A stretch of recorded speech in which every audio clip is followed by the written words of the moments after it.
Eamon Khan here for SecondsOut. Viva Bosch Vegas. I think I said that about right, Johnny. Happy with that performance in terms of the application and the execution for the finish? Perfect performance, really. Punch perfect. And listen, he's a big old lump. He's had a lot of experience as a kickboxer as well. Good record. And I've got him out there in a round. I can't moan. It's just, it's always the same feeling. You put all that work in and it's all over in a flash. But I'm really grateful that all my supporters are here and you go and can go and celebrate now. Job done. Any part of you maybe wants to give them a bit more, maybe let the opponent off the hook a little bit so you can have that bit more time? I'll never do that. Never let the opponent off the hook because he can punch a bit as well. He's got 5 knockouts. Jab, I felt one of his jabs, good solid jab. I don't let anyone off the hook because there's no games to be played when you're a heavyweight boxer. Were you expecting more durability from him? Yeah, I was, but I could see his soul go. When I threw them body shots into him, he didn't want to know anymore. And he didn't throw anything back when I was landing on him. And it was only a matter of time anyway, so the ref done the right thing.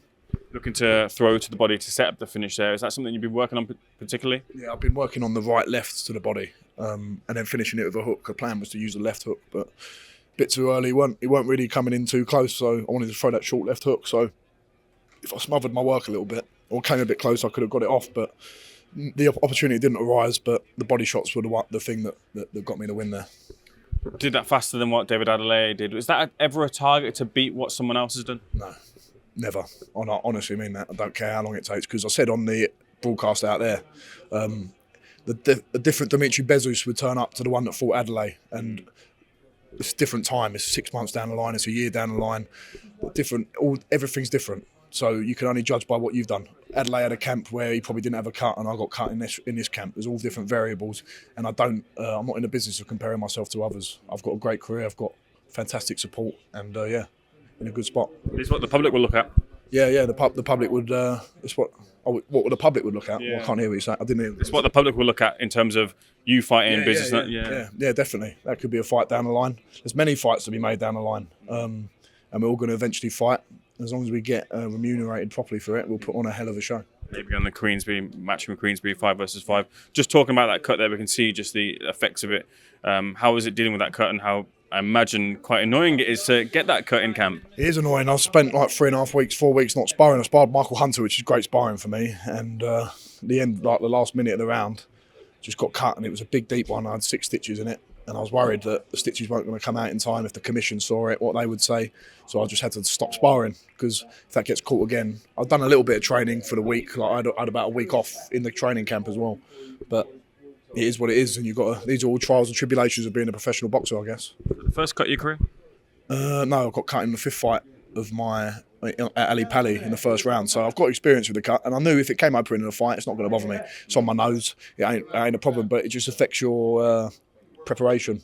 When you know that you're in the Nevada Commission, they could just any commission, they could stop it if they knew you'd been cut within 3-4 weeks of the fight. A couple names banded about post-fight in terms of what you would like for your next fight there.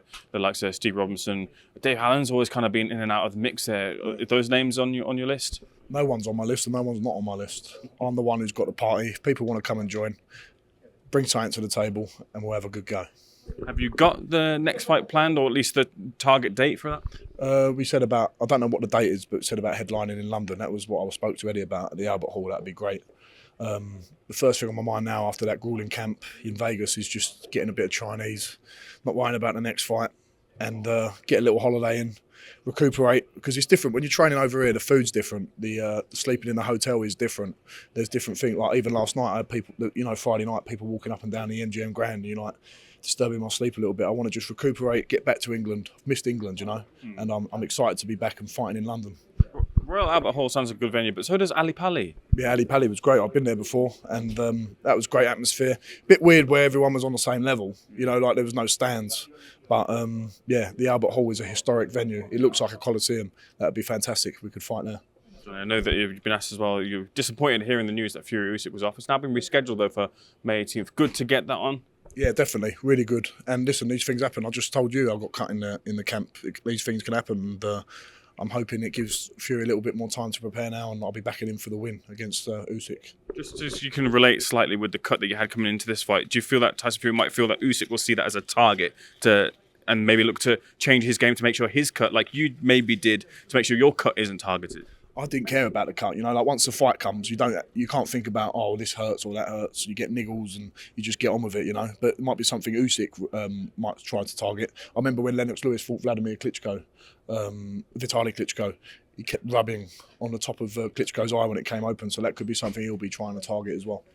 Johnny, pleasure speaking to you. Thanks so much for giving me your time in Vegas. You up well for done. Probably not, no. Bit boring, isn't it, John? Yeah. Maybe. Might see you out, who knows. See you out, mate.